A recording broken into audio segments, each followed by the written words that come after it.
आज अपन के संग में हैं पुष्पेंद्र यादव ममना जी, जिला सहकारी बैंक के हमीरपुर महोबा के चेयरमैन। इनसे अपन बात करते हैं। पार्टी ने झांसी में विधानसभा प्रभारी बना के भेजा है, लोकसभा चुनाव की जिम्मेदारियां सौंपी हैं। तो पुष्पेंद्र जी ये बताइए कि महागठबंधन प्रत्याशी जो घोषित हो गए हैं झांसी से और बंगले से एक प्रत्याशी उतारा गया है उद्योगपति, तो इसमें अपन किस तरह से जीत की रणनीति बना के चल रहे हैं? जनता यहाँ पे साथ में है गठबंधन के, और गठबंधन के इसलिए साथ में यहाँ पे क्योंकि ये स्वाभाविक गठबंधन है उत्तर प्रदेश का। उत्तर प्रदेश नहीं, देश के चुनाव का ये सबसे महत्वपूर्ण गठबंधन है, क्योंकि उत्तर प्रदेश से ही देश की तस्वीर साफ होती है। जिसके साथ उत्तर प्रदेश है वही देश का प्रधानमंत्री बनता है। तो माननीय राष्ट्रीय अध्यक्ष हमारे श्री अखिलेश यादव जी ने कह दिया कि अगला प्रधानमंत्री देश को नया देने जा रहा है उत्तर प्रदेश, और उत्तर प्रदेश जिसके साथ में होगा वही प्रधानमंत्री बनेगा। राष्ट्रीय अध्यक्ष जी खासतौर से हमारा गठबंधन ये तय करेगा देश का प्रधानमंत्री कौन बनेगा। तो यहाँ पे जो प्रत्याशी हैं हमारे शानदार प्रत्याशी हैं, मिलनशील प्रत्याशी हैं, पब्लिक के बीच में रहने के वाले प्रत्याशी हैं। और यहाँ पर भाजपा और कांग्रेस द्वारा जो प्रत्याशी बनाए गए हैं वो आप जानते हैं सब कि कहाँ से आकर के इनको चुनाव लड़ाया जा रहा है। यहाँ पर सब आयातित प्रत्याशी हैं, रहने वाले भले ही होंगे इनके पूर्वज यहाँ के, लेकिन झांसी से इन लोगों को कोई लेना देना नहीं है। कांग्रेस की स्थिति है, उनको तो कोई नाम नहीं जानता कहाँ से प्रत्याशी है। तो ये हालत है यहाँ पर। तो हमारा जो प्रत्याशी है वो आम जनता का प्रत्याशी, जनता के बीच रहने वाला प्रत्याशी है। इसलिए यहाँ पर एक तरफा माहौल है हमारे प्रत्याशी का। माननीय श्याम सुंदर सिंह ऐसे प्रत्याशी हैं, बहुत ही सरल और बहुत ही सौम्य व्यक्ति हैं। वो बहुत शानदार चुनाव होने जा रहा है। यहाँ की जनता इंतजार कर रही है कि जिस दिन चुनाव हो यहाँ पर हम लोग गठबंधन को जिताने का काम करेंगे।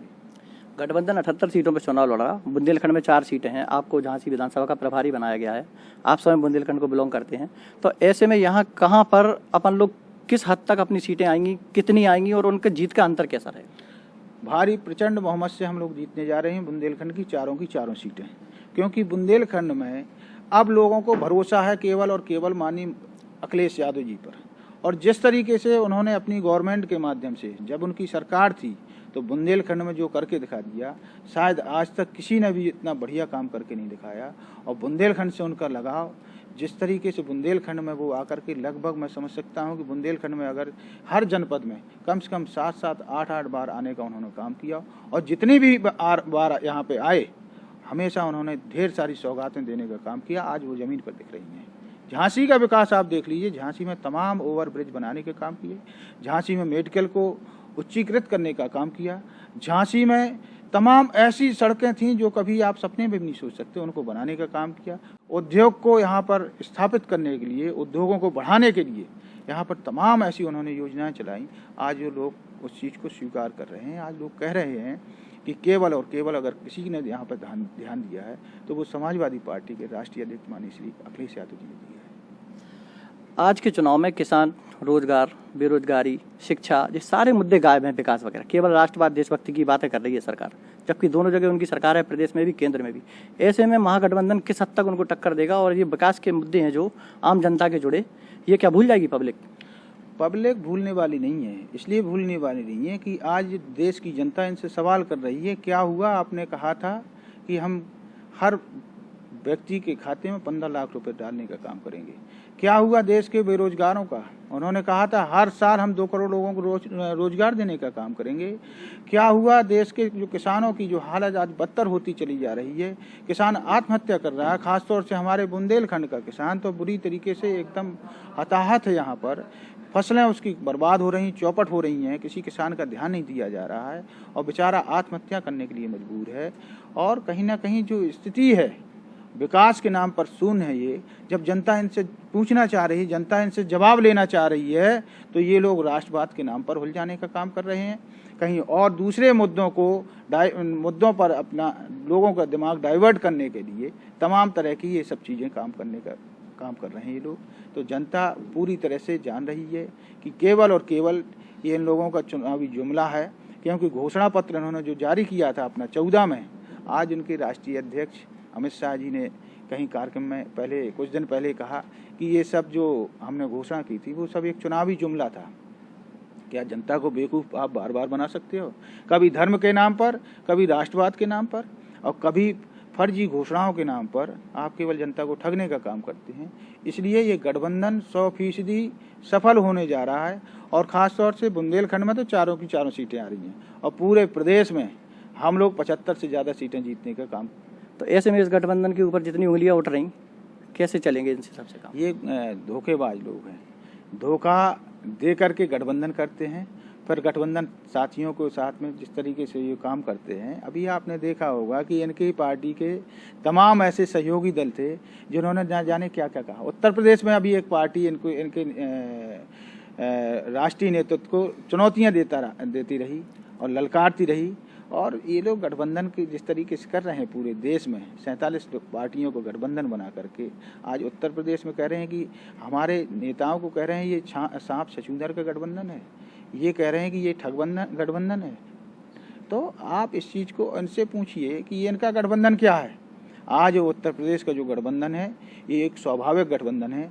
ये दबे पिछड़े वंचित और जो समाज के उपेक्षित वर्ग के लोग हैं, ये उनका गठबंधन है। ये लोगों की जनभावनाओं का गठबंधन है। ये कार्यकर्ताओं की जो भावनाएं थी, दोनों नेता एक होकर के चुनाव लड़ें और देश की ये जो अलोकतांत्रिक सरकार है, देश की ये जो तानाशाही सरकार है, इसको उखाड़ फेंकने का काम करें। इसलिए ये गठबंधन हुआ है ताकि देश के लोकतंत्र को बचाया जाए, देश के संविधान को बचाया जाए। इसलिए हमारे नेताओं ने, हमारे राष्ट्रीय अध्यक्ष माननीय श्री अखिलेश यादव जी ने कहा कि हम देश की सरकार को उखाड़ फेंकने के लिए, हमें कितने भी पीछे जाना पड़े, लेकिन हम उखाड़ फेंकने के लिए हम गठबंधन करेंगे, उस धर्म को हम निभाने का काम करेंगे। और आज वो प्रयोग भी हमारा सफल होने जा रहा है। जिस तरीके से अभी कुछ दिन पहले उत्तर प्रदेश में लोकसभा के जो उपचुनाव हुए और उन उपचुनाव के माध्यम से पूरे उत्तर प्रदेश ने ये संदेश दे दिया कि एक वो सांकेतिक गठबंधन था, बहन जी का केवल एक इशारा ही था। और वो आपने देखा कि जहां मुख्यमंत्री को हराने का काम किया हम लोगों ने गोरखपुर की धरती पर, वहीं एक उप मुख्यमंत्री को फूलपुर की धरती पर हराने का काम किया। वहीं एक बीजेपी के पूरी जहां प्रधानमंत्री से लेकर के बीजेपी की प्रतिष्ठा परिस्थिति कराना में हम लोगों ने अल्पसंख्यक समाज के व्यक्ति को टिकट दे करके हमारी पार्टी ने वहां पे भी हम लोगों ने हराने का काम किया। केंद्र सरकार ने 2 ऐतिहासिक निर्णय लिए हैं, एक तो जीएसटी और दूसरा नोटबंदी का। जीएसटी से व्यापारी परेशान, वो कहते थे सब कुछ ठीक हो जाएगा, और नोटबंदी से तो स्थिति ही खराब रही। लोग लाइन में लगे लगे खत्म हो गए, किसी का घर टूट गया, किसी का परिवार टूट गया, किसी के संबंध टूट गए, लोग अपने पैसे नहीं निकाल पाए, भूखे सोए, एक वक्त की रोटी के लिए तरसे। तो लोगों में बहुत कस के आक्रोश था जनता में भारत की। इस चुनाव में वो आखिर दिखाई देगा क्या? पूरी तरह से जनता इंतजार कर रही चुनाव का। जिस दिन चुनाव हो हम जीएसटी का बदला लें देश की सरकार से। लोग इंतजार कर रहे हैं कि हम जो नोटबंदी हुई थी, जो आम जनता बेचारी परेशान हुई थी, लाइन पे लग करके तमाम ऐसे लोग थे जो जिनके लाइन में लगे, किसी का हार्ट अटैक हुआ, किसी का ब्रेन हेमरेज हुआ, वो बेचारे वहाँ पे ख़त्म हो गए।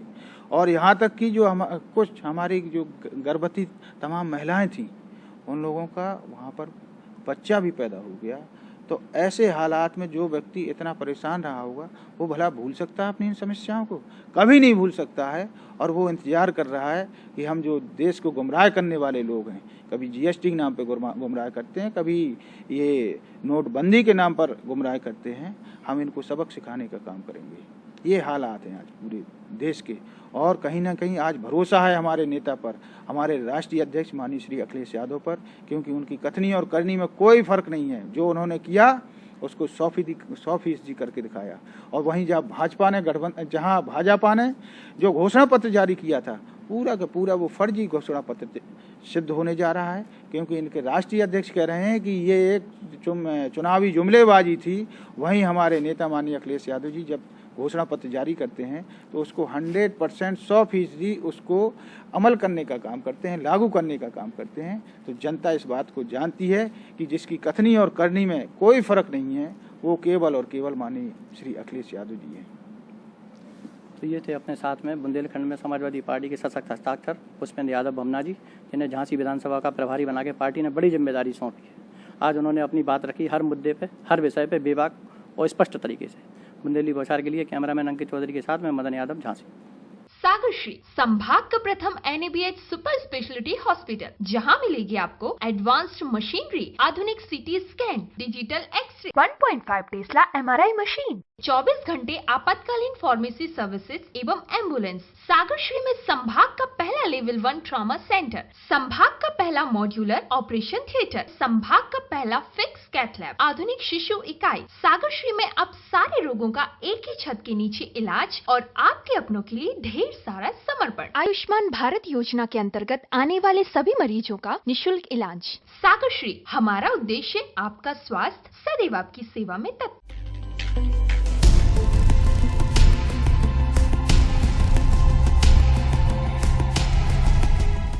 देश को पहलो बुंदेली मीडिया प्लेटफॉर्म बुंदेली बौछार जरूर सब्सक्राइब करें। सब्सक्राइब बटन दबाएं, के बाद बेल आइकॉन दबाएं और बुंदेली बौछार की पूरी जानकारी समाचार पाएं।